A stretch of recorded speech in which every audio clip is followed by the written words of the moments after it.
नमस्ते।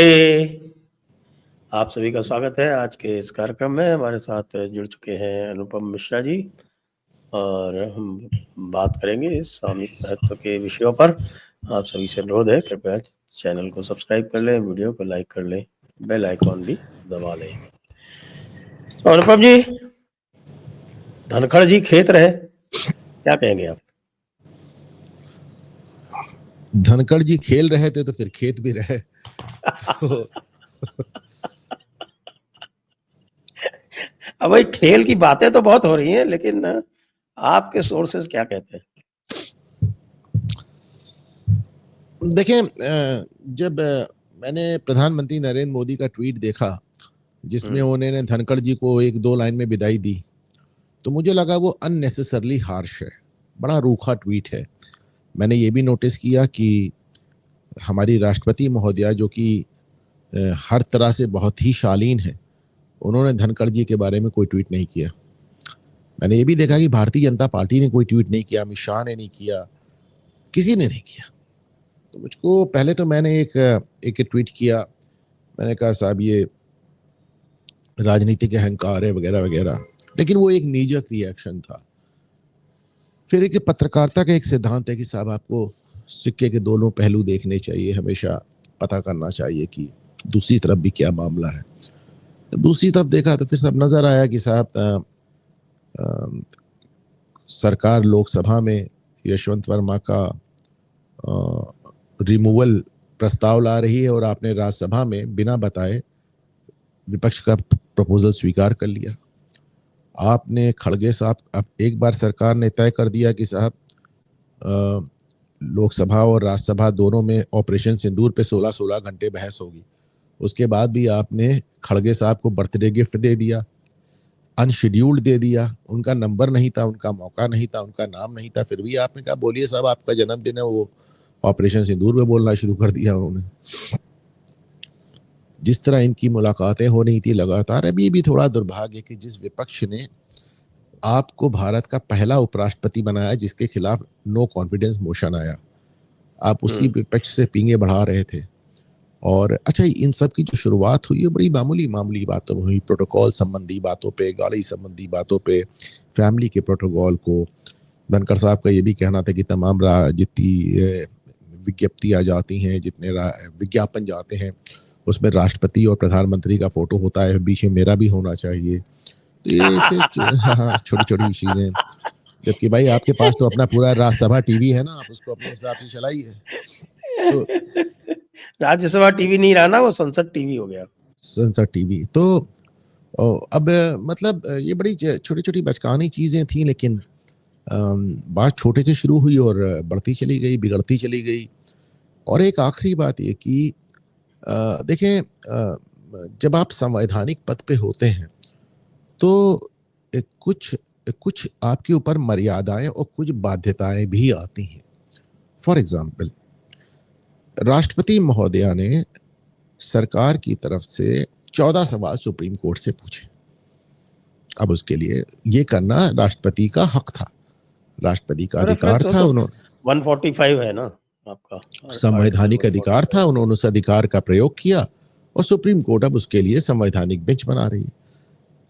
उपराष्ट्रपति महोदय हालांकि बात बड़ी जबरदस्त कर रहे थे। आप देखें, जुडिशरी को लेकर उनके जितने भाषण हैं उनमें एक भी भाषण में आप कॉमा फुल स्टॉप नहीं लगा सकते। इसमें दो राय नहीं कि जगदीप धनखड़ साहब कानून के बड़े माहिर अधिवक्ता थे और मतलब उन्होंने एक भी बात ऐसी नहीं कही जिसको आप ये कह सके कंटेम्पचुअस है या कानूनन गलत है या संवैधानिक रूप से गलत है। लेकिन बातें सब सही कर रहे थे, संवैधानिक बेंच को भी डिफाइन कर रहे थे कि साहब जब संवैधानिक बेंच बनी थी तो सुप्रीम कोर्ट में 8 जज थे, इसलिए 5 जजों की बनी थी। आज 33 जज है तो 17 जजों की बननी चाहिए। बात सारे सही कह रहे थे वो, लेकिन उनका लोकस नहीं था, उनका कहने की जगह नहीं थी। एक उपराष्ट्रपति के रूप में आप दिन रात अगर जुडिशरी पर हावी रहेंगे, अच्छा हो क्या रहा था, जुडिशरी समझ रही थी कि सरकार कहला रही है, सरकार इनको रोक नहीं पा रही थी। तो इन्होंने एक अजीब सी स्थिति में डाल दिया था कि सरकार का मानना था कि अगर हमको जुडिशरी पर हमला करना ही है तो हम कानून मंत्री का प्रयोग करेंगे, संसदीय कार्य मंत्री का प्रयोग करेंगे। आपका प्रयोग क्यों करेंगे भाई? आपसे चुप रहने को कहा जा रहा था, चुप रहने को तैयार नहीं थे। तो धीरे धीरे से मतलब छोटी सी बात बढ़ती चली गई और कहीं ना कहीं ऐसा ईगो पर आ गई। और बताया जाता है कि साहब सोमवार के दिन सेशन के बाद उनकी टेलीफोन पे गृह मंत्री से हॉट टॉक हुई और उसके बाद उन्होंने इस्तीफा दे दिया। बात सिर्फ इतनी सी नहीं लग रही है, बात तो काफी दिनों से चल रही थी। वो आपने सुना नहीं, वो शिवराज सिंह चौहान को कैसे उन्होंने कहा था वो मैं शिवराज नंबर वाला 2 हूँ, और वो तो बहुत ही मैं खराब था। नंबर 2 देखिए हूँ और मैं आपसे नहीं पूछ रहा हूँ, आपको मुझे बताना पड़ेगा। अरे नहीं नहीं ये नहीं कौन नहीं सा अगर नया चीज अगर आ आपकी गई? आपने पहली बात आप नंबर 2 हैं और आपकी सरकार है, अगर उसने गलत किया तो आप इस्तीफा दे दीजिए। दूसरी बात, आप ही के नाम पे तो सरकार चल रही। दूसरी बात, वो मेरा ख्याल से बड़ा अक्षम्य अपराध था, मैं उसको कहना भूल गया। मतलब कृषि मंत्री को आपने ना सिर्फ बेइज्जत किया, वो भी छोड़िए, आपने किसानों के धरने को जस्टिफाई किया, आपने किसानों के धरने को उचित ठहराया। आपने यहां तक कहा कि मोदी सरकार किसानों से वादा करती है पर पूरा नहीं करती, और जब पूरा नहीं करना है तो वादा ही क्यों करती है। आपने तो एकदम योगेंद्र यादव की भाषा बोल डाली।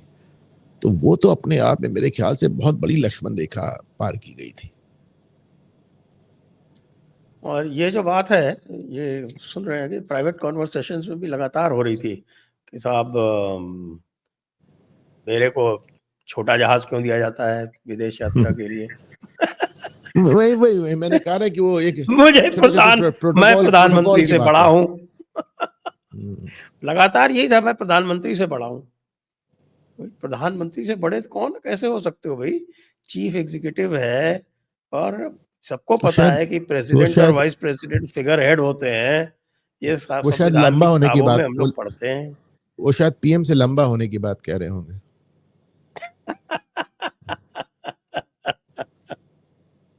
नंबर 2 वाला जो था रिमार्क, वो तो जबरदस्त था। अच्छा, ऐसी बात नहीं है जो इधर-उधर बातें कर रहे थे और जो कुछ भी बोल दे रहे थे।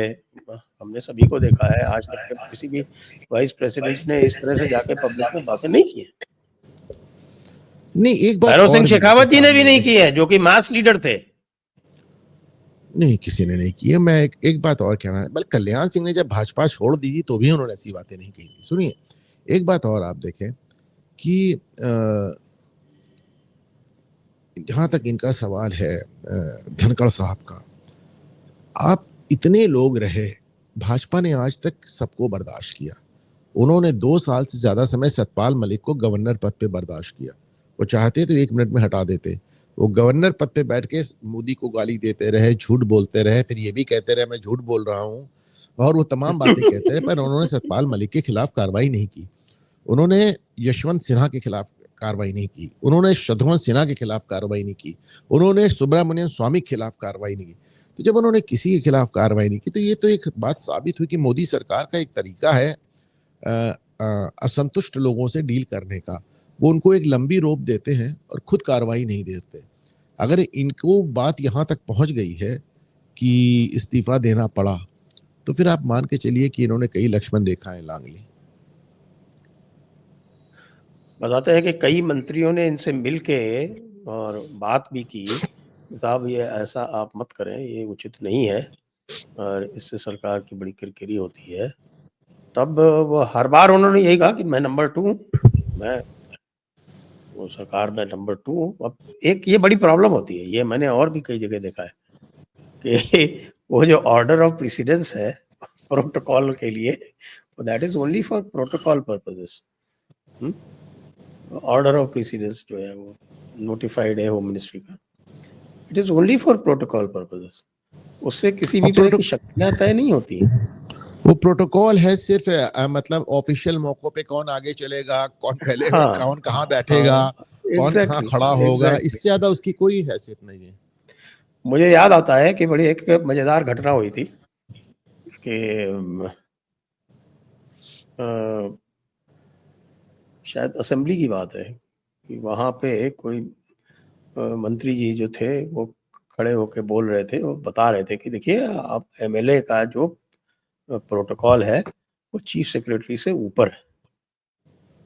तो एक मंत्री जी खड़े हुए, जैसे राजस्थान में नहीं नहीं बोलते नहीं हैं। नहीं नहीं नहीं नहीं नहीं, मुझे लगता है शायद ग्राम प्रधान का भी चीफ सेक्रेटरी से ऊपर है, वो निर्वाचित है। नहीं, ग्राम प्रधान का नहीं है, वो वो नाम ही निर्वाचित नहीं है है, साहब, वो वो निर्वाचित प्रोटोकॉल में है, नाम ही नहीं वो है। निर्वाचित है। तो मैं बता रहा हूँ आपको, जो बात हुई, तो एक एमएलए साहब ने खड़ा खड़ा होके कहा कि हुकुम, ये जो है ना, आप ये रहने दो, अगली बार कहीं इस तरह से हम लोगों के मन में ये भ्रम आ गया तो अगली बार जो है किसी ऑफिशियल फंक्शन में हमारी पिटाई हो जाएगी। नहीं, लेकिन देखिए, ये तो मैंने देखा है कि अगर कोई विधायक मौजूद है तो कोई प्रशासनिक अधिकारी उद्घाटन नहीं करता। अगर विधायक कोई जनप्रतिनिधि मौजूद है तो प्रशासनिक अधिकारी उद्घाटन नहीं करता, ये बात सच है। और ठीक है, आप जनता के चुने हुए नुमाइंदे हैं, लेकिन प्रोटोकॉल अपनी तरह का होता है। वाइस चांसलर का प्रोटोकॉल कमिश्नर से ऊपर होता है हमारे यहाँ। तो लेकिन इसका जिला तो और ये डिवीजन तो कमिश्नर ये ही चलाता गलतफहमी किसी वाइस चांसलर को नहीं है वैसे, बाय द वे। है। किसी वाइस चांसलर को नहीं है, किसी वाइस चांसलर को नहीं है। और जहां तक प्रोटोकॉल की बात है, तो कोई जमाने में तो साहब एयरपोर्ट्स पे प्रोटोकॉल की लिस्ट में रॉबर्ट बाड्रा का भी नाम होता था। क्या हाँ, हुआ? होता था, तो बिल्कुल होता था सब। उस सब बातें को कहीं मतलब नहीं है। तो वो प्रोटोकॉल के हिसाब से कहते थे कि मैं नंबर 2 हूँ और इसलिए आपको मुझे भी रिपोर्ट करना है। ये सारी चीज़ें हैं जो आप कह रहे हैं ना कि साहब के एडवर्टाइज़मेंट में नाम जाना चाहिए। उनका ये भी था कि सारी चीज़ें मेरे पास भी आनी चाहिए जो प्रेज़िडेंट के पास जाती हैं। अब ये तो कहीं भी जो रूल्स ऑफ बिज़नेस है, जो ट्रांज़ैक्शन ऑफ बिज़नेस रूल्स हैं केंद्र सरकार के, उसमें तो कहीं वाइस प्रेसिडेंट का नाम ही नहीं है। कहीं भी नहीं, कहीं भी नहीं है। क्योंकि वाइस प्रेसिडेंट का only work that is assigned to him is to supervise the Rajya Sabha, या फिर कभी-कभी सरकार के बिहाफ पे कुछ फॉरेन ट्रैवल्स करना, फॉरेन ट्रैवल करके, और जो ये आपके डिप्लोमैटिक असाइनमेंट्स हैं वो बँटे हुए हैं। कहीं राष्ट्रपति जाते हैं, कहीं वाइस प्रेसिडेंट जाते हैं, जो मोस्ट इम्पोर्टेंट जगह होती है, वहाँ प्रधानमंत्री जाते हैं। अब भाई राज्यसभा का चेयरमैन रहते हुए राज्यसभा का मेंबर तक नहीं बनाया गया वाइस प्रेसिडेंट को। नहीं, वाइस प्रेसिडेंट तो राज्यसभा का मेंबर तो राज्यसभा कॉन्स्टिट्यूट ही होती है चेयरमैन से। हाँ, तो लेकिन is not a member of the parliament, he is simply chairman, he is not an elected member. और हाँ, दूसरी ही बात, एक कैनॉट हाँ, ही कैन, ही और दूसरी बात, धनखड़ साहब का थोड़ा सा एक मिजाज का भी, भाई देखिए, हर आदमी का एक पर्सनल एक व्यक्तिगत मिजाज होता है। तो बोलते तो वो बहुत मीठा थे, इतना ज्यादा एकदम चाशनी घोल के बोलते थे, लेकिन कहीं ना कहीं, अच्छा, दूसरा मुझे ये भी लगता है कि बीच में कई बार उनके ऊपर इस तरह के भी प्रहार हुए कि उन्होंने मोदी सरकार के सामने कुछ ज्यादा सरेंडर कर दिया। उनके बहुत ढेर सारे मीम्स बने, हाथ जोड़ते हुए, झुकते हुए, क्योंकि उनका अपना हाथ जोड़ने का, झुकने का अंदाज भी निराला था। बहुत ढेर सारे मीम्स बने, तो हमको लगता है कहीं ना कहीं उनको उनके एक स्वाभिमान को चोट पहुंची और उसके बाद वो एकदम उखड़ते ही चले गए। अब दुर्भाग्य था, मुझे दुर्भाग्य, इट इज मोस्ट अनफॉर्चुनेट। थोड़ा-सा उनको कुछ मिसकैलकुलेशन हो गया एक्चुअली। वो पुराना उनका अगर इतिहास देखें आप, तो उनका आरंभ तो देवीलाल जी के साथ हुआ था। फिर कांग्रेस। देवीलाल जी ने उनको टिकट दिया था। उनकी 75वीं वर्षगांठ पे ये 75 गाड़ियाँ लेके चले गए थे देवीलाल जी के घर। तो उससे देवीलाल जी बहुत ज़्यादा इम्प्रेस हुए और इनको टिकट दे दिया झुंझुनू से। और ये उस समय वो लहर थी जनता दल वाली, उसमें ये जीत गए। और जीतने के बाद में यदि आप याद करें तो सबसे पहला धोखा इन्होंने जो था वो जनता दल के साथ ही किया था, जब ये राजीव गांधी के सलाहकार बन गए थे। लेकिन कांग्रेस का टिकट जनता जब दल में इनको मिला रहते तो ये हुए, हार गए, कांग्रेस से ये तो हार गए थे। कांग्रेस का जब टिकट मिला और कांग्रेस जो है वो बाकी जगह जीत रही थी, तो वो हार गए अजमेर से। दोबारा उनकी हिम्मत नहीं पड़ी झुंझुनू से दूसरे चुनाव इनके लड़ने की। 2022 में उपराष्ट्रपति ये बने, और हम्म। 2024 में शेखावटी में तीनों सीट हार गई भाजपा। तो जो एक ये मुगालता था कि जो इस इलाके से आते हैं कि साहब वो बहुत अपने इलाके में बड़े वोट दिला देंगे, कोई वोट कैचर भी साबित नहीं हुए ना ये तो। नहीं नहीं, मैं तो आपको झुंझुनू की बता रहा हूँ ना। दो लोग हैं झुंझुनू के जो बड़े नेता हुए हैं। एक हमारे यहाँ एक चंद्रभान नाम के व्यक्ति हुआ करते थे, वो भी जनता दल के थे। वो भी एक बार वहां से जीत गए थे इस वक्त। दो लोगों के लिए कहा जाता है कि उन दोनों लोगों के ऊपर आरोप था, उन्होंने देवीलाल से धोखा किया है, और वो कुछ भी हो जाए झुंझुनू से वार्ड का चुनाव भी नहीं जीत सकते। ये उनकी प्रतिष्ठा है। और ऐसे ही हुआ। तो हारे भी है। चले, पता नहीं किस धनकर बड़ा एक अनफॉर्चुनेट एपिसोड था, और मैं समझता हूँ कि सबके हित में यही है कि इसको जितनी जल्दी पीछे छोड़ दिया जाए। अब इकलौती देखने की बात यह है कि Jagdeep Dhankhar will he fade into insignificance, या फिर वो दूसरे सतपाल मलिक होंगे। एग्जैक्टली सत्यपाल मलिक बनेंगे या नहीं बनेंगे, ये एक जानने वाली समझने वाली बात है। तो ये आप बताइए, बनेंगे कि नहीं बनेंगे? लोग तो कह रहे हैं मुझे नहीं बनेंगे, लगता, फिर मुझे भाव नहीं है। लगता, मुझे बिल्कुल नहीं लगता। मुझे दो कारण से नहीं लगता। एक तो इसलिए नहीं लगता कि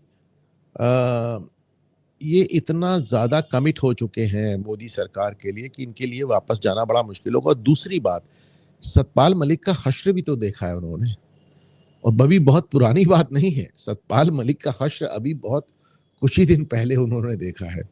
तो ऐसे में सतपाल मलिक बनना, अगर वो चाहते हैं या फिर बनने का प्रयास करेंगे, तो फिर ये एक बड़ी राजनीतिक भूल होगी। अच्छा, एक बात और भी आ रही है, इनके भी एक दामाद श्री है, दामाद श्री की भी बड़ी चर्चा हो रही है। कुछ इस तरह की चर्चाएं तो और सामने ये भी आई हैं, चर्चा पर हो रही है कि साहब की ये यशवंत वर्मा को बचाना चाहते थे, और यशवंत शर्मा के साथ में रोज का उठना बैठना था, रोज का। अब ये बात मुझको थोड़ी अपील नहीं करती है। ये बात मुझे इसलिए अपील नहीं करती है क्योंकि यशवंत वाले मामले को उन्होंने जितना फॉलो अप किया, और बल्कि एक बार तो उन्होंने ये तक कह दिया कि मुझे लगता है न्यायपालिका इस बात का इंतजार कर रही है कि मामला पुराना हो जाए और हम लोग भूल जाए, पर मैं भूलने नहीं दूंगा। तो ये साहब ये कवर अप करने के लिए किया गया, क्योंकि सब लोग यही बात कर रहे थे कि साहब इनका रोज का उठना बैठना है, तो पब्लिक को दिखाने के लिए ये नाटक किया गया था। अब ये फिर आपकी निजी जानकारी होगी, मतलब नहीं, मैं नहीं। जानकारी से ही बता रहा हूँ साहब, this is information, this if is this not is analysis. If this is your information, how can I contest it? लेकिन मेरी जानकारी में ये नहीं था। तो अब देखिए, जयपुर तो दिल्ली के ज़्यादा पास है ना, तो यहाँ से थोड़ा आसानी से पड़ जाता है। फिर धनखड़ साहब हमारे जयपुर बार एसोसिएशन के ही हैं, तो फिर हम कैसे नहीं जानेंगे। मेरे खिलाफ वो ललित मोदी के तरफ से अपीयर भी हो चुके हैं एक बार। ठीक है, तब तो आप बहुत अच्छी तरह जानते होंगे फिर क्या बात है। बिल्कुल अच्छी मतलब तरह से जानते हैं। आपके विरोधी अधिवक्ता रहे हैं।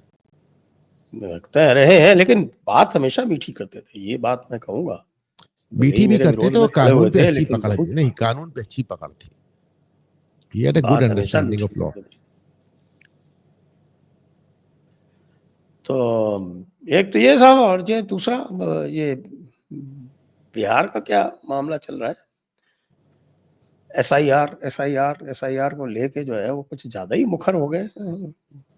राहुल गांधी, तेजस्वी यादव, आज तो इतना बड़ा सोनिया मामला मुझे गांधी भी लगा नहीं। आज तो सोनिया गांधी भी मैदान में उतर आई हैं। और सोनिया गांधी का तो खैर सोनिया गांधी आज सिंबॉलिक प्रदर्शन, प्रेजेंस है। अरे सिंबॉलिक, हमको तो लगता है वो अपने घर से बैनर बना के लाई, उस पे लिखा है लोकतंत्र, लोकतंत्र की हत्या। तो हमें तो लगा वो घर से बना के लाई है। वो मैं आपको भेज रहा हूँ, जरा आप दिखाएं तो अपने दर्शकों को कि मतलब जो वो बैनर वो दिखा रही हैं, मुझे तो लग रहा है कि सोनिया जी अपने घर से बना कर लाई हैं। वो लोकतंत्र की हत्या हो रही है वहां पे तो। तंत्र तो वही बोल सकती हैं, बाकी हाँ, तो वही बोलती हैं लोकतंत्र।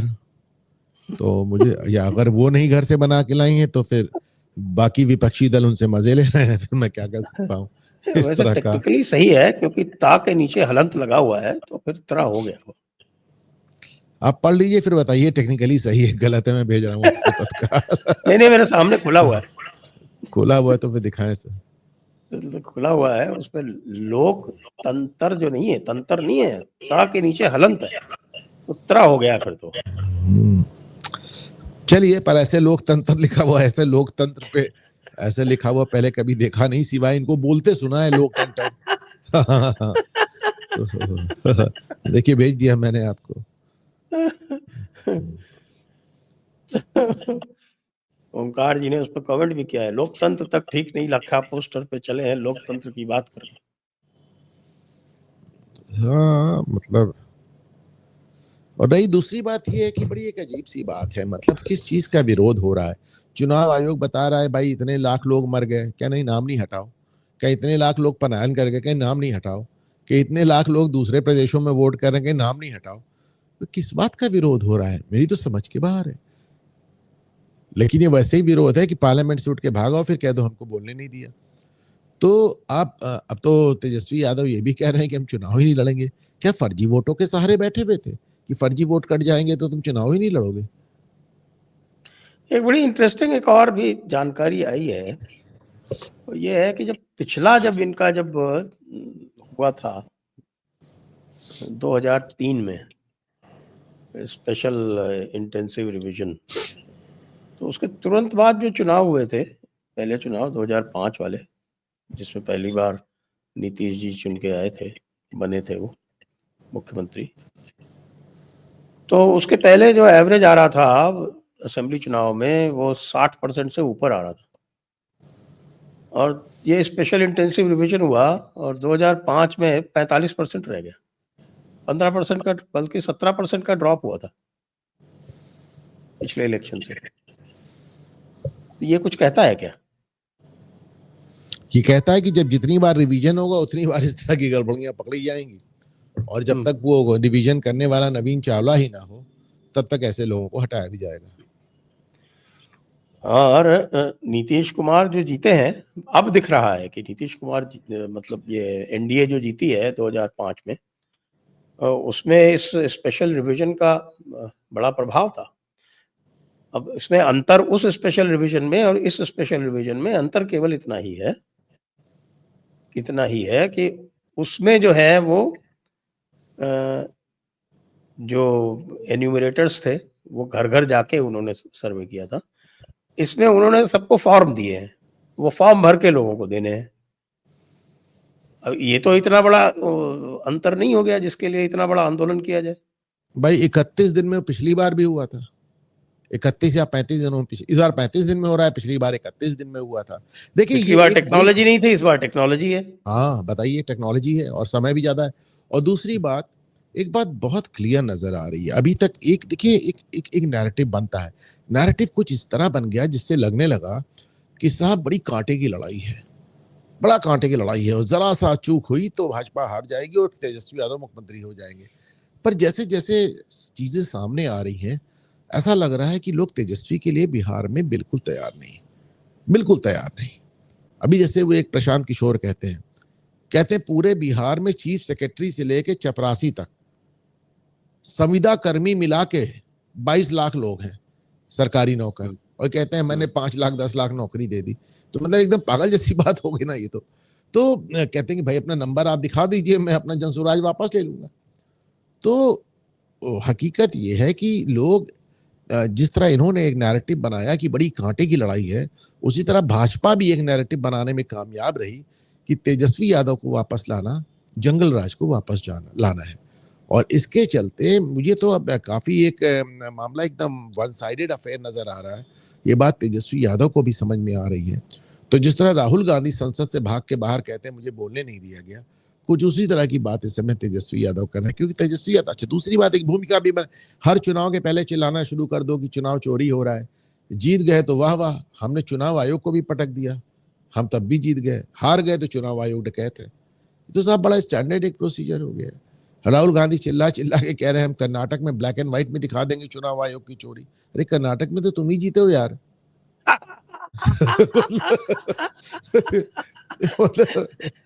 और और और जो सबसे बड़ी बात थी राहुल गांधी की 2014 में, तो चुनाव आयोग भी तुम्हारा था, ईवीएम भी तुम्हारा था, सिस्टम भी तुम्हारा था, सरकार भी तुम्हारी थी। तुमने तो तब भी हार नहीं मानी थी, तब भी कह दिया कि जनता, उस समय तो उन्होंने गजब की बात कही थी, उन्होंने जनता को बेवकूफ बना दिया गया, सीधे जनता को ही मूर्ख घोषित कर दिया। तो ये एक अपनी डायनास की एक वो है साहब, वो हार नहीं मानेंगे, वो या तो जीतेंगे और या वो कहेंगे कि हमारे साथ फ्रॉड हुआ है। हाँ, वो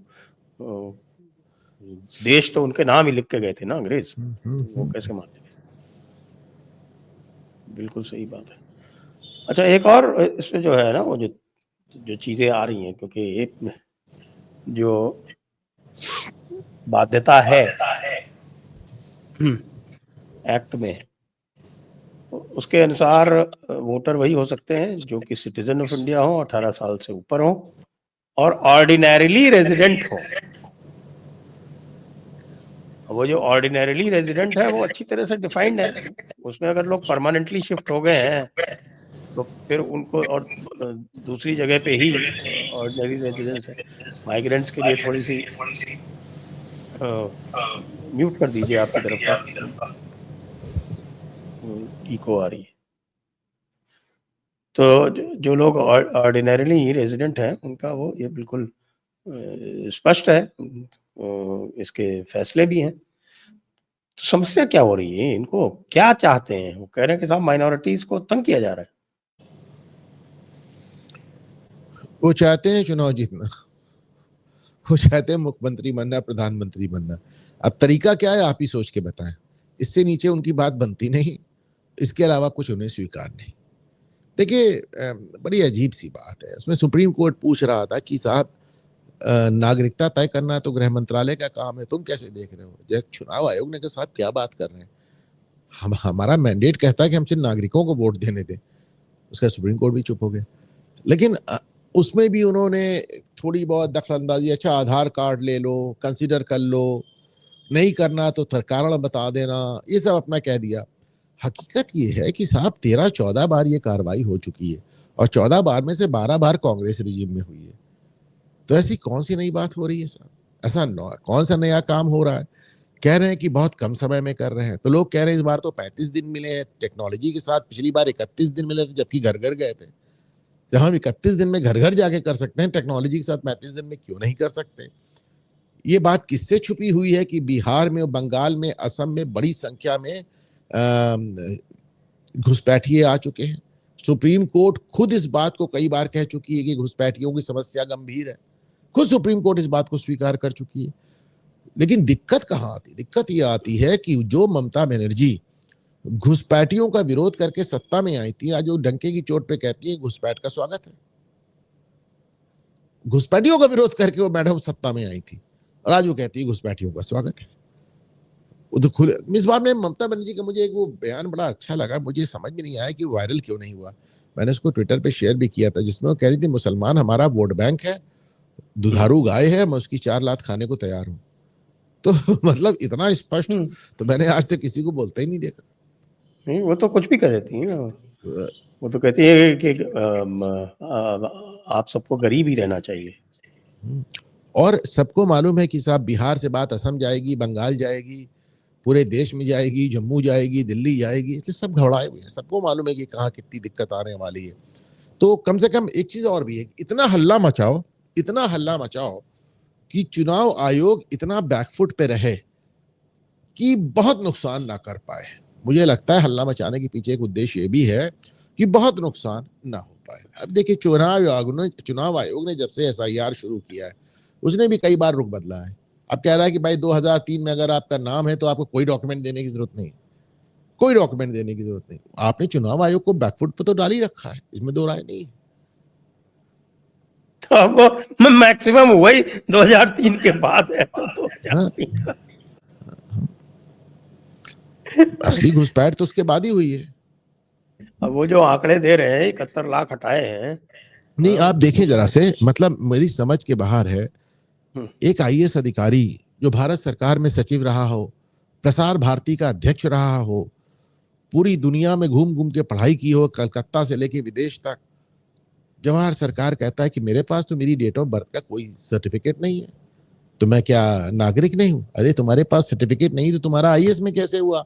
तुम सांसद कैसे हुए? तुम्हारे पास अगर मेट्रिकुलेशन का, हाई स्कूल का सर्टिफिकेट नहीं, तुम यूनिवर्सिटी कैसे गए? क्या बकवास है। सुप्रीम कोर्ट के जज कह देते हैं कि जो कागज मांगे जा रहे हैं वो मेरे पास उपलब्ध नहीं। तो भाई इस देश में एकदम से डेट ऑफ बर्थ का ही अकाल पड़ गया, किसी के पास डेट ऑफ बर्थ का कोई सर्टिफिकेट ही नहीं मिल रहा है। और फिर ये कहा जा रहा है चलिए कोई बात नहीं, अगर ना हो आपके पास, आपके बाप का, दादा का नाम हो वहां उसमें, तो हम मान लेंगे। तो साहब हमारे बाप दादाओं का नाम भी नहीं है, हमारे पास डेट ऑफ बर्थ भी नहीं है, हमारे पास कोई कागज भी नहीं, वोट हम पूरा देंगे। वो आपको याद है ना, अभी जब बीच में ऑपरेशन सिंदूर के बाद भेजे जा रहे थे, वो पाकिस्तानी नागरिक कैसे टीवी पे आके कह रहे थे, हम तो साहब पाकिस्तान के नागरिक हैं, पर हम तो यहाँ जमाने से वोट दे रहे हैं, आप मेरा वोटिंग राइट कैसे ले लेंगे? अब इसका क्या जवाब बताइए? कपिल सिब्बल कहते हैं कि भारत के नागरिकों को ये साबित करने की आवश्यकता नहीं कि वो नागरिक है। अब इसका क्या जवाब है? अब तो जो नया सिटीजनशिप एक्ट है उसमें तो है। कपिल सिब्बल कह रहे हैं ना, वो कह देंगे एक्ट खत्म, एक्ट खराब है। कपिल सिब्बल तो अभी और यशवंत वर्मा को बचाने में लगे, उनके पास और कोई हर्षमंदर तो ये कहते हैं, हर्षमंदर ये कहते हैं कि हमारा दिल इतना बड़ा नहीं है क्या कि हम घुसपैठियों को बर्दाश्त कर सकें। ममता बनर्जी कहती हैं कि मैं तो डंके की चोट पे घुसपैठियों का वो कह स्वागत रहे हैं, करूंगा। उनके कहने का अर्थ ये है कि जब आप हर्षमंदर को बर्दाश्त कर सकते हैं तो घुसपैठियों को नहीं कर सकते।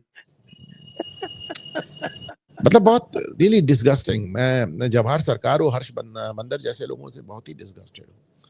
और किसी जमाने में इंदिरा गांधी ने कमिटेड जुडिशरी की बात की थी, जुडिशरी कितनी कमिटेड हुई नहीं हुई, उन्होंने ब्यूरोक्रेसी तो बड़ी कमिटेड एक पैदा करी थी। हाँ, वो तो है, वो तो अभी तक if not directly to Congress तो उनकी जो मतलब आइडियोलॉजी है गिल से उसके देख के, नबील चावला से लेके, हर्षबंदर से लेके, ये जवाहर सरकार से लेके, एक ब्यूरोक्रेसी तो उन्होंने एक बहुत लंबी चौड़ी है अपनी एक वो मुझे याद है, हमारी पहले विदेश सचिव थी, क्या नाम था, निरुपमा राव था, क्या नाम था उनका, वो भी बड़ी वोकल रहती है। तो ब्यूरोक्रेसी तो उन्होंने एक बड़ी कमिटेड पैदा कर दी। बिल्कुल सही है साहब। अच्छा, मोदी जी ये क्या कर रहे हैं साहब? मोदी जी बिल्कुल वही काम कर रहे हैं ट्रंप के साथ जो यहाँ पर करते हैं दूसरों के साथ में। ये ट्रंप, तुम एफटीए नहीं करोगे तो क्या हुआ, देखो हम यूके से कर लेंगे।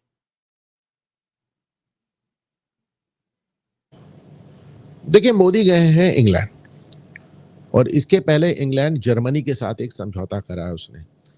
अब आप सोच के देखें कि सेकेंड वर्ल्ड वॉर के बाद 80 साल में इंग्लैंड और जर्मनी ने पहला द्विपक्षीय समझौता किया है, सेकेंड वर्ल्ड वॉर के बाद।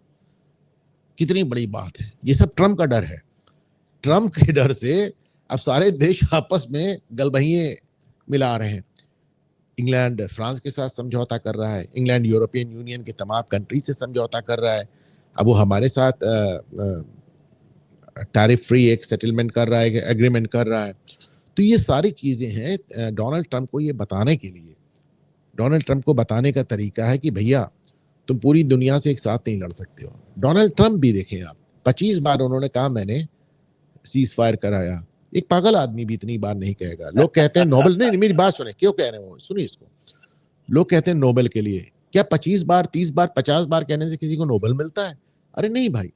डोनाल्ड ट्रंप कह रहे हैं दूसरे कारण से कह रहे हैं। डोनाल्ड ट्रंप इसलिए कह रहे हैं कि वो जो ट्रेड एग्रीमेंट भारत के साथ करना चाहते हैं उसके लिए वो मोदी को तैयार नहीं कर पा रहे हैं। जेनेटिकली मॉडिफाइड बीज के लिए, सीड्स के लिए मोदी को तैयार नहीं कर पा रहे हैं। वो ब्लड मिल्क के लिए मोदी को तैयार नहीं कर पा रहे हैं। तो मोदी, अच्छा दूसरी बात यह है कि साहब रशिया से उनका पंगा चल रहा है। चीन को उन्होंने दुश्मन नंबर 1 डिक्लेयर कर दिया, वो भारत से भी अगर लड़ रहे हैं, और यूरोपियन यूनियन को पहले धता बता चुके हैं वो भारत से भी लड़ रहे हैं, तो फिर अमेरिका धंधा किससे करेगा? फिर तो बड़ी मुश्किल वाली बात हो जाएगी ना। तो भारत से वो लड़ना भी नहीं चाहते, और भारत को उन्हें लगा। अच्छा देखिए एक बात और सुनिए, डोनाल्ड ट्रंप क्या कहते हैं उसमें मैं बहुत ध्यान नहीं देता हूँ। डोनाल्ड ट्रंप कहते हैं कि मोदी मुझसे बेहतर, मुझसे ज्यादा टफ नेगोशिएटर है, मैं उस पर ध्यान नहीं देता। मुझे याद आती है आज से 2-3 साल पहले व्लादिमीर पुतिन ने यह बात कही थी कि मोदी का नेगोशिएशन करने का तरीका है माई वे और हाईवे, यानी मेरी सुनो या रास्ता नापो। तो अब मोदी के साथ उनका जो वो एक ट्रेड सेटलमेंट चाह रहे हैं, जो ट्रेड डील जा रहे हैं डोनाल्ड ट्रंप, वो उनको नहीं मिल रही है। तो वो मोदी को सिर्फ चिढ़ा रहे हैं, परेशान कर रहे हैं। उन्हें मालूम है जितनी बार वो मुंह खोलते हैं उतनी बार राहुल गांधी यहाँ पे उठक बैठक लगाने लगते हैं। तो इसको देखते हुए वो मतलब डोनाल्ड ट्रंप भी एक तरह से मजे ले रहा है। उसको समझ आया कि जितनी बार मैं कहूंगा मैंने सीज फायर करा है उतनी बार राहुल गांधी बल्ली पे चढ़ जाएंगे। तो इधर मोदी को चिढ़ा रहा है, उधर राहुल डांस देख रहा है, जस्ट एंजॉयिंग हिमसेल्फ। कोई आदमी आज तक भारत के इतिहास में, देश के इतिहास में, दुनिया के इतिहास में किसी आदमी को मैंने एक बयान 25 बार देते नहीं देखा। लेकिन मजे की बात यह है कि जब मोदी गए थे कनाडा G20 की मीटिंग में, और मोदी के पहुंचने से पहले ट्रंप रवाना हो गए थे, उसके बाद इनकी वहीं आपके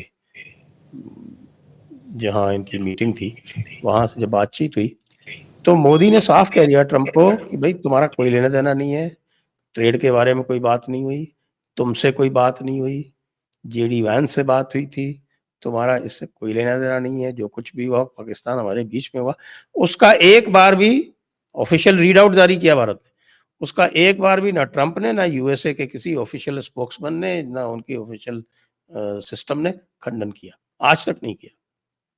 अपने यहाँ बोलते रहते हैं अलग अलग फोरम पे। मुझे लगता है कि कुछ राहुल गांधी से सीखा है। आप अपनी बात कहते रहिए, हम अपनी बात कहते रहेंगे। मतलब आप इसको देख के, मतलब जिस तरह वो एक ही बात को बार बार रिपीट कर रहे हैं, मुझे इस बारे में कोई भी संदेह नहीं है। वो सिर्फ मोदी को एक तरह से हैरेस कर रहे हैं, वो मोदी को चढ़ा रहे हैं, क्योंकि उन्हें मालूम है कि हर बार उनके बयान के साथ भारत में विपक्ष जो है वो तमाशे शुरू कर देगा। मुझे इसके अलावा और कोई कारण नजर नहीं आ रहा है कि चूंकि वो ट्रेड डील पर भारत को, मोदी को अपने हिसाब से तैयार नहीं कर पा रहे हैं, तो आपसे सिर्फ मजे ले रहे हैं, सिर्फ आनंद ले रहे हैं, इससे ज्यादा और कुछ नहीं। और देखें, मोदी की भी अपनी मजबूरियां, एक लिमिट के आगे वो अकोमोडेट नहीं कर सकते। ऐसा नहीं है, हमारा जो ट्रेड बैलेंस है अमेरिका के साथ बहुत ज़्यादा हमारे फेवर में है। हम नहीं चाहेंगे कि उनके साथ हमारा ट्रेड खराब हो। हम ये भी नहीं चाहेंगे कि भाई अभी ट्रंप कितना है, 2 ढाई 3 साल और उनका तमाशा चलेगा, लेकिन ये संबंध तो साहब दशकों दशकों में बनते हो, दशकों दशकों तक चलते हैं ना। तो मैं तो यही कहूँगा कि ट्रंप जो कुछ भी कर रहे हैं उसको 2 ढाई साल 3 साल बर्दाश्त कर लिया जाए, और ये सोचते हुए खास तौर से बर्दाश्त कर लिया जाए कि कम से कम प्रधानमंत्री नरेंद्र मोदी शायद दुनिया के इकलौते राष्ट्राध्यक्ष हैं जिनसे ट्रंप ने मुंह पर बदतमीजी नहीं की है। बाकी सबसे तो बाकी सबको तो क्या क्या कह चुके।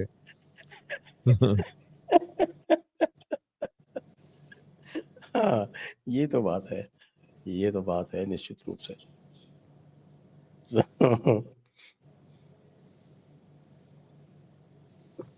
अच्छा, एक आपके उत्तर प्रदेश में ये छांगुर बाबा के पास ये आगरा वाला मामला क्या निकला है? तो लगता है कि भाई यहाँ तो बड़ा भारी रैकेट चल रहा है पूरा, लव जिहाद का और कन्वर्शन का, और योगी के होते हुए भी लोगों की इतनी हिम्मत हो रही है सब करते हुए। 3 बातें। पहली बात तो ये कि छांगुर बाबा या फिर जलालुद्दीन अपने आप में एक्सेप्शन नहीं है। देश के कोने कोने में ये काम चल रहा है और लगातार चल रहा है।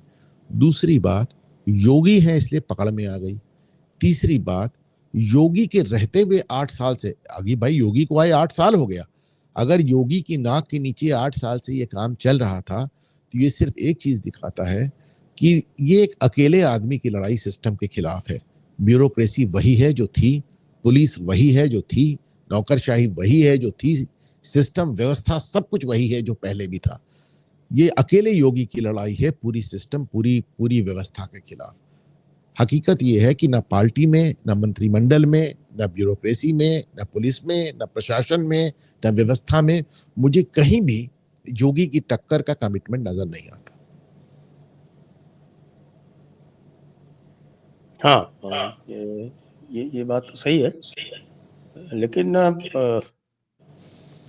इतना इंटरनेट पे और इतना आपके सोशल मीडिया पे इन सब बातों की इतनी चर्चा होते हुए, इतनी जागरूकता बढ़ने के उपरांत भी ये इस प्रकार की छद्म कार्रवाइयाँ चल रही हैं, बड़ा गंभीर विषय है, तो पूरे हिंदू समाज के लिए बहुत बड़ा खतरा है। इतने विज्ञापन होने के बाद रोज लोग ऑनलाइन फ्रॉड में फंस रहे हैं, अपना एटीएम नंबर दे रहे हैं, अपना बैंक अकाउंट बता रहे हैं, हाउस अरेस्ट हो रहे हैं। इसको क्या कहा जाए? ये डिजिटल अरेस्ट वाला कॉन्सेप्ट मेरे तो समझ में नहीं आया, ये कैसे होता है? मेरे भी एकदम मतलब बड़ी अविश्वसनीय तरीके से चीजें हैं साहब, बड़ी और मजेदार बात यह है कि मुझे नहीं मालूम आपको आए कि नहीं आए, मुझे अक्सर कॉल आते हैं। मुझे भी कल आया बंदा मुझसे उठपटांग बात कह रहा था, मैंने उसको 4 गालियां दे दी। तो मतलब कोई, पहले तो मैं इसको पुलिस को नंबर देता था, अब तो मैंने वो भी देना बंद कर दिया। कितनी बार दिया जाए साहब? तो इतना कुछ होने के बाद भी लोग इस तरह गच्चा खा रहे हैं कि नहीं खा रहे हैं, और ये बड़े बड़े सीरियस लोग खा रहे हैं। लव जिहाद में तो जो लड़कियां आती हैं वो 15, 16, 14, 12, 13, 14, 17, 18 साल की कच्ची उम्र की लड़कियां होती हैं, जिनको बहला लेना, जिनको फुसला लेना आसान है। दूसरी चीज जो सबसे बड़ी नजर आई है इस लव जिहाद वाले मामले में, मेरी आंखों के सामने आज तक लव जिहाद का एक भी ऐसा मामला नहीं गुजरा जहां पे बच्ची को अपने घर में प्यार और विश्वास हासिल था। ये सारी डिस्फंक्शनल फैमिलियों से हो रहा है। ये सिर्फ उन लड़कियों के साथ हो रहा है जिनको घर में समस्या फील होती है, जो घर में अपने माँ बाप पे भरोसा नहीं कर पा रही हैं, अपने परिवार पे भरोसा नहीं कर पा रही हैं, घर से लड़के रह रही हैं, कुंठित रहे, परेशान हैं और इसलिए किसी बाहरी पर भरोसा कर रही हैं। तो भाई अब समय तो आ गया है ना कि रुपए पैसा आप कमा रहे हैं, ठीक है, बढ़िया बात है, लेकिन आपको अपने परिवार को समय तो देना पड़ेगा, क्योंकि ये एक ऐसी कच्ची उम्र है जिसमें आप कितना भी समझा लीजिए, जो होना होता है वो तो हो ही जाता है। वो एक है ना, जिन्हें करना है जो करना है करके ही गुजरते हैं, नसीहत देने वाले ही बड़े नादान होते। नसीहत देने वाले ही बड़े नादान होते हैं। अच्छी बात की आप। टारगेट भी वही कर रहे हैं, 12 से लेके 15 साल 16 साल की उम्र की लड़कियों को टारगेट कर रहे हैं लगातार। वो एक बात जो बड़ी सबसे खतरनाक नजर आई है और जो कि केरला फाइल्स में दिखाई गई थी, जिसको आप लोगों से मतलब तमाम लोगों ने उसको धज्जी उड़ा दी थी कि ऐसा नहीं होता, वो नजर आ रहा है कि लव जिहाद के गैंग में बड़ी संख्या में मुस्लिम लड़कियां शामिल। हाँ, वो तो दिख रहा है, वो बिल्कुल ये बड़ा स्केरी है कि भाई लड़की हो, ये तो मान सकते हैं कि आप लड़की अब्दुल पे भरोसा ना करें, पर लड़की फातिमा पे भी भरोसा ना करें, ये थोड़ा मुश्किल हो गया।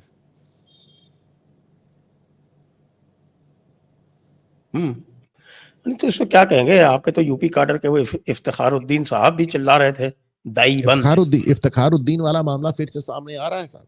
अभी कई अधिकारियों से मेरी बात हुई, इफ्तिखारुद्दीन कमिश्नर कानपुर रहते हुए उन्होंने अपने घर को मदरसा बना दिया था, तो ही वाज कमिश्नर कानपुर। वो मामला फिर से बड़ा चर्चा में है, लेकिन वो तो एकदम डंके की चोट में ये सब कर रहे थे। ये बात बड़ी गजब की मुझे आता है। अभी देखिए, छांगुर बाबा के संदर्भ में मुझे याद आ रहा है कि आगरा वाले संदर्भ में ये जो शाहीन बाग पे जो जिस मदरसे पे रेड पड़ा, उस मदरसे में सबसे ज्यादा बैठकबाज में एसवाई कुरैशी थे, हमारे चीफ इलेक्शन कमिश्नर। तो मतलब कहीं किसी पद पे हो, उपराष्ट्रपति से लेके चीफ इलेक्शन कमिश्नर से लेके कमिश्नर कानपुर से लेकर कहीं एकदम नीचे तक जिस भी पद पे हैं, जुनून सबका एक ही है, इरादा सबका एक ही है। मतलब देखने में इरादा सबका एक ही है कि पूरे भारत का है। मतलब मुझे लगता है, मतलब आप लोग घर वापसी की बात कर रहे हैं वहां पे धर्मांतरण बड़ा चल रहा है, धुआंधार। एक घर वापसी हुई, एक आदमी ने घर वापसी किया, शिया बोर्ड के चेयरमैन ने घर वापसी किया, उसको हिंदू समाज में वसीम रिजवी को किसी ने भाव नहीं दिया, बेचारा जेल चला गया। तो ये हम लोगों ने, एक आदमी ने घर वापसी किया, वो भी एक बड़े स्तर के आदमी ने घर वापसी किया, हिंदुओं ने उसको क्या सम्मान दिया, जेल चला गया वो आदमी, और हम घर वापसी की बात करते हैं। हमारे अखिलेश यादव जी मस्जिद में क्या करते रहते हैं? हमारे अखिलेश यादव जी मस्जिद में वही कर रहे हैं जो अब तक मस्जिद के बाहर कर रहे थे। लेकिन एक बात जो मेरी समझ के बाहर है, वो जिसको मैं कच्ची राजनीति कहता हूं, अखिलेश यादव को मुसलमान वोट के बाबत इतनी इनसिक्योरिटी क्यों हो गई कि उनको पार्लियामेंट स्ट्रीट की मस्जिद में अपनी पत्नी और अपने तमाम नेताओं को लेकर जाना पड़ा। हकीकत यह है कि फतवे निकल गए कि आप जो है वो नंगे सिर कैसे आपने जो है वो महिला को प्रवेश दे दिया, डिंपल भाभी की ऐसी तैसी कर दी उन्होंने, कवर करके पूरा। सॉरी, ये मिस कर गया मैं। डिंपल के जस्ट बगल में इकरा हसन पूरा सर कवर करके बैठी हैं। हाँ, और डिंपल नंगे सर है। तो बताइए आप ये, अच्छा दूसरी बात आप ये देखें कि तो मुझे वो बात याद आ गई कि साहब की जामा मस्जिद से, नहीं शायद लाहौर की जामा मस्जिद से महात्मा गांधी का खुतबा करा दिया गया था।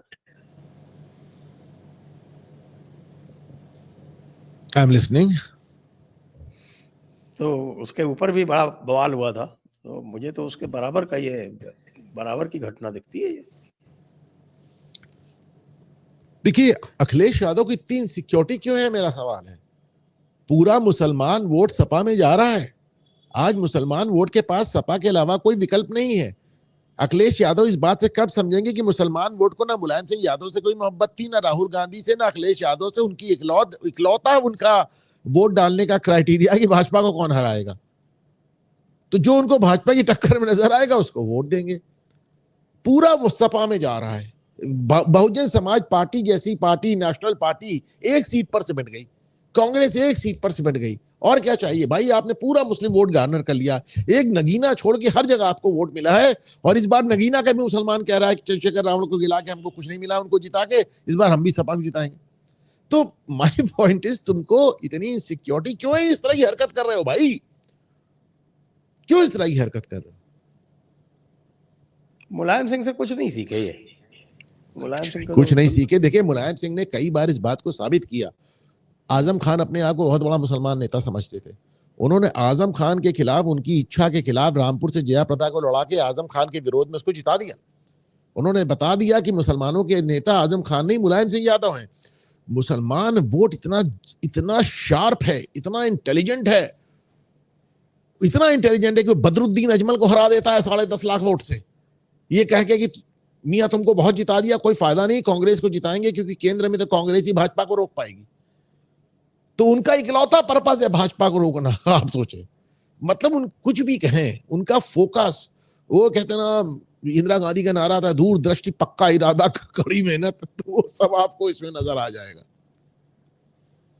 हम लोग बचपन में थे तो वो अपना बसों पे लिखा रहता था, दूरदृष्टि कड़ी मेहनत पक्का इरादा, पक्का इरादा, अनुशासन। अनुशासन। तो आपको मुस्लिम वोट में ये सब नजर आ जाएगा। चलिए सर, आज की चर्चा को अब यहीं पे विराम देते हैं। सभी दर्शकों को बहुत बहुत धन्यवाद, अनुपम जी को भी बहुत बहुत धन्यवाद। जय हिंद, जय भारत, वंदे मातरम।